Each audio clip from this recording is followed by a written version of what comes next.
Vamos abrir nossa Bíblia, meus irmãos, no livro de Juízes, no capítulo 13,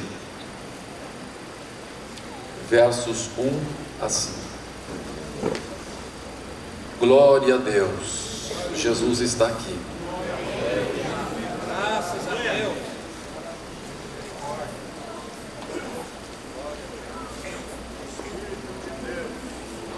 Glória a Deus, aleluia. O tema da mensagem de hoje é Sansonite, a bênção que mata. Diga para a pessoa que está ao seu lado: Sansonite, a bênção que mata.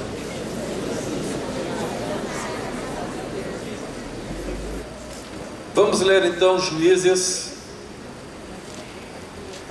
capítulo 13, versos 1 a 5. Tendo os filhos de Israel tornado a fazer o que era mal perante o Senhor, este os entregou nas mãos dos filisteus por 40 anos. Havia um homem de Zorá, da linhagem de Dan, chamado Manoá, cuja mulher era estéril e não tinha filhos. Apareceu o anjo do Senhor a esta mulher e lhe disse: eis que és estéril e nunca tiveste filho, porém conceberás e darás à luz um filho.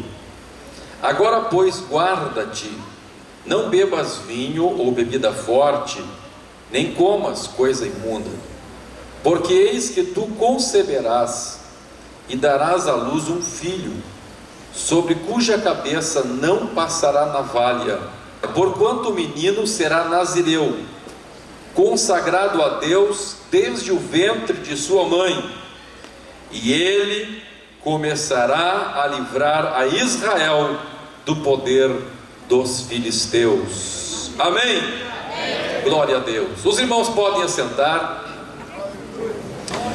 A palavra de Deus aqui nos fala a respeito da chamada de um menino chamado, ou que se chamaria, Sansão. O povo de Israel vivia uma situação bastante complicada naqueles dias, havendo-se apartado da lei do Senhor, a força de Israel murchou. E os filisteus, que era um dos povos cananeus, que habitava no sudoeste da terra de Israel, entre as montanhas de Israel e o mar Mediterrâneo, onde hoje o povo filisteu habitava, onde hoje habitam os palestinos, ali na faixa de Gaza, era ali a sede do reino dos filisteus, onde hoje é a faixa de Gaza. E a palavra de Deus diz-nos que, estando o povo de Israel naquela situação, já por 40 anos, então, um dia, o anjo do Senhor, e quando a palavra fala em anjo do Senhor, ela está falando no próprio Jesus Cristo, uma aparição de Jesus Cristo, também chamado em teologia de teofania. O Senhor Jesus então apareceu para esta senhora, que a Bíblia fala que era esposa de Manoá. Esta mulher era estéril, portanto não tinha filhos, e o anjo do Senhor, o Senhor Jesus, apareceu para ela e lhe disse que ela teria um filho, que seria nazireu, e que seria consagrado desde o ventre. Por isso então esta mulher, estando grávida, deveria agir como agiria um nazireu. Que era um nazireu? Nazireu era alguém totalmente consagrado a Deus. E o nazireu, ele tinha algumas marcas. Ele não podia beber bebida com álcool, ele não podia tocar em um defunto, ele não podia tocar em nada impuro. Tudo que fosse impuro, seja um animal impuro, qualquer coisa impura, este menino não poderia tocar. E esta lei de impureza não era uma lei de impureza humana, mas era aquilo que a Bíblia dizia que era impuro, que a lei de Moisés dizia que era impuro. E também o sinal mais visível de um nazireu é que sequer poderia se tocar o cabelo dele com um fio de navalha, ou seja, não se podia parar nem uma pequena ponta do cabelo dele, porque sequer a navalha podia passar por cima da cabeça dele, quanto mais tocar. Então este era o sinal maior de um nazireu. No Antigo Testamento, tanto homens quanto mulheres poderiam ter este voto do nazireado.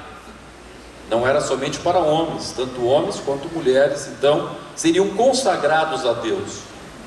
E esta consagração do nazireado era tão extraordinária que alguns rabinos judeus chegavam a pregar que um nazireu, mesmo não fazendo parte da tribo de Levi, poderia entrar no santuário devido à sua santidade, devido a este voto que ele fazia com Deus. Este voto do nazireado poderia ser vitalício até a morte, ou poderia ser por 2 anos, 5 anos, por um determinado período de tempo. Mas aqui a Bíblia fala que este menino seria nazireu até a sua morte, seria um nazireado vitalício. E esta mulher queria gerar aquele menino, então ela teria um nazireado de 9 meses. No período em que ela estivesse grávida, ela seria uma nazireia.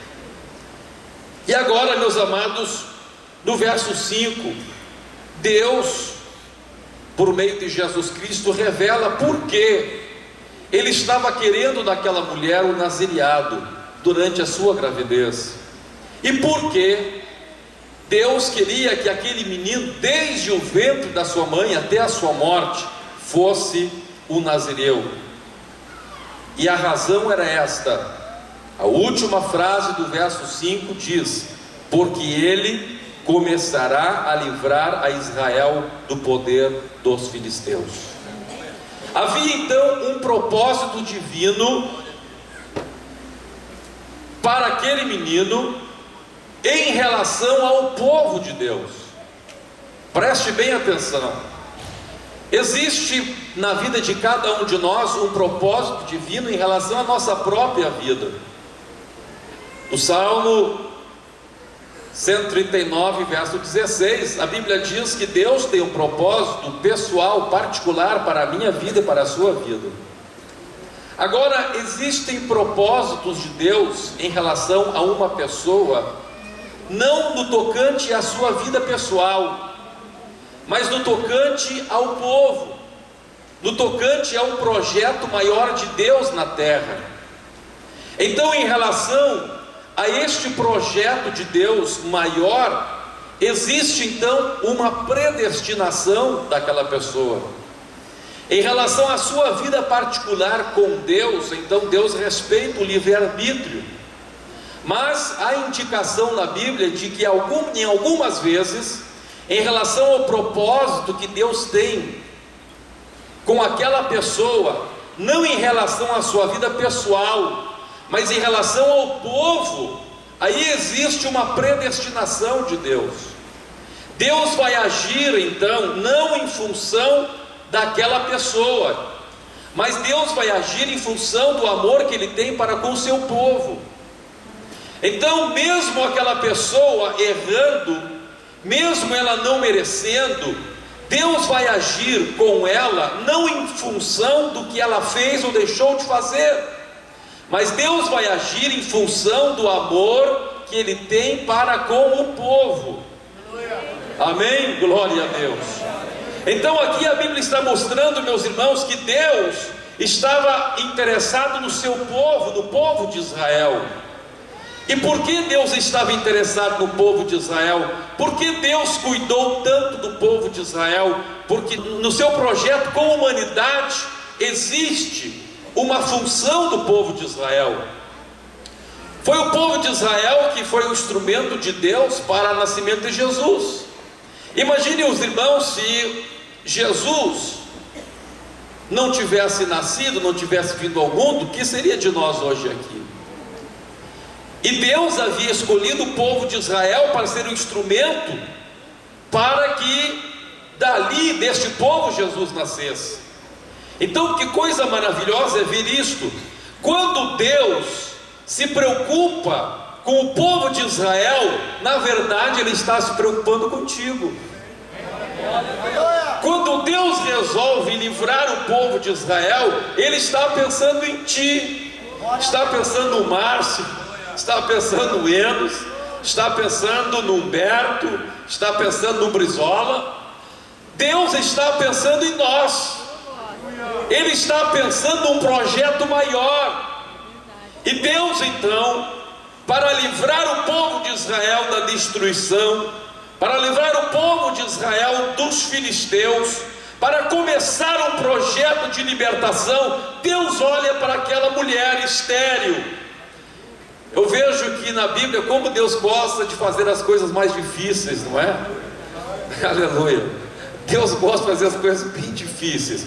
Quando foi para começar a história do povo de Israel, Deus escolheu Sara, que era estéril e tinha 90 anos de idade.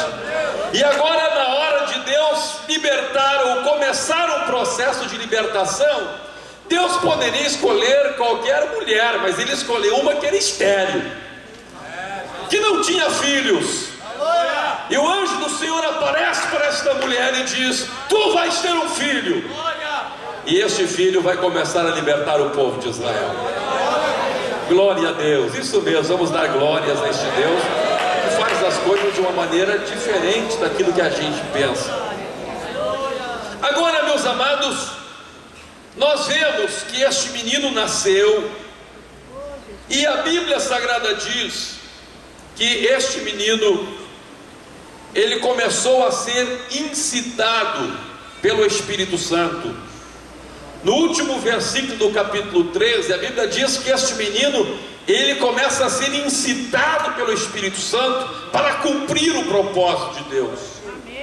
Agora, meus amados, nós vemos uma coisa interessante. Este menino, diz a Bíblia que ele cresceu e o Senhor o abençoou. Deus tinha um propósito com ele, mas infelizmente este menino, este moço agora, este jovem, ele não estava interessado em arrumar a sua vida com Deus. Ele não estava interessado em desenvolver o que Deus tinha para ele. Este menino tinha um sério problema. Este moço, nos mostra a Bíblia Sagrada, no contexto da sua vida. Este moço, ele tinha um problema, ele era terrivelmente mulherengo. Ele era mulherengo. A sua preocupação não estava em fazer a obra de Deus. A sua preocupação estava em correr atrás de um rabo de saia. Esse era o problema dele. Ele era um rapaz mulherengo. Agora, meus amados, escute uma coisa. O fato de alguém seguir o que Deus diz ou não afeta o plano geral de Deus em relação, escute, em relação ao povo. Em relação à vida dele, o projeto de Deus, o plano de Deus, a vontade de Deus para ele pode fracassar. Mas em relação ao povo, isso não fracassa, porque Deus não está subordinado, aleluia. Os projetos de Deus não estão subordinados aos meus caprichos e nem aos teus caprichos. O projeto de Deus está acima da vontade humana. O projeto de Deus está acima do meu querer, porque Deus é soberano, aleluia. Deus é soberano. Então Deus não estava limitado a Sansão. Sansão não queria tomar uma direção que Deus tinha lhe dado já antes de ele ser gerado. Deus havia chamado Sansão desde antes dele ser gerado, para ele começar a libertar o povo de Deus. Mas Sansão, apesar de ser incitado pelo Espírito de Deus, o rapaz era molengão mesmo. O interesse dele não tinha nada de libertar o povo de Deus, o negócio dele era namorada. E o que aconteceu, meus amados? Diz a Bíblia, olha só como é impressionante a ação de Deus. Então, meus irmãos, Deus respeita a opção de Sansão. Sansão, tu não quer te dedicar para mim? Ok, te respeito. Mas então Deus se utiliza daquela opção, daquela fraqueza de Sansão. E Deus diz assim: tudo bem, se tu queres me servir ou não, se tu queres ir para o inferno, aí eu não posso fazer nada contigo. Mas tem uma coisa, eu disse para tua mãe, eu disse para o teu pai, que eu iria te usar para começar a libertar o povo de Israel, e eu vou te usar de um jeito bom que eu vou te usar. E o que é que diz a Bíblia? A Bíblia diz então, meus irmãos, que este moço foi até os filisteus e se apaixonou por uma moça de Timna. Agora veja o que diz a palavra do Senhor. Veja o que diz a palavra do Senhor em Deuteronômio capítulo 7, verso 1 a 4. Deuteronômio capítulo 7, verso 1 a 4. Diz assim a Bíblia: quando o Senhor teu Deus te introduzir na terra a qual passas a possuir, e tiver lançado muitas nações de diante de ti, os heteus, os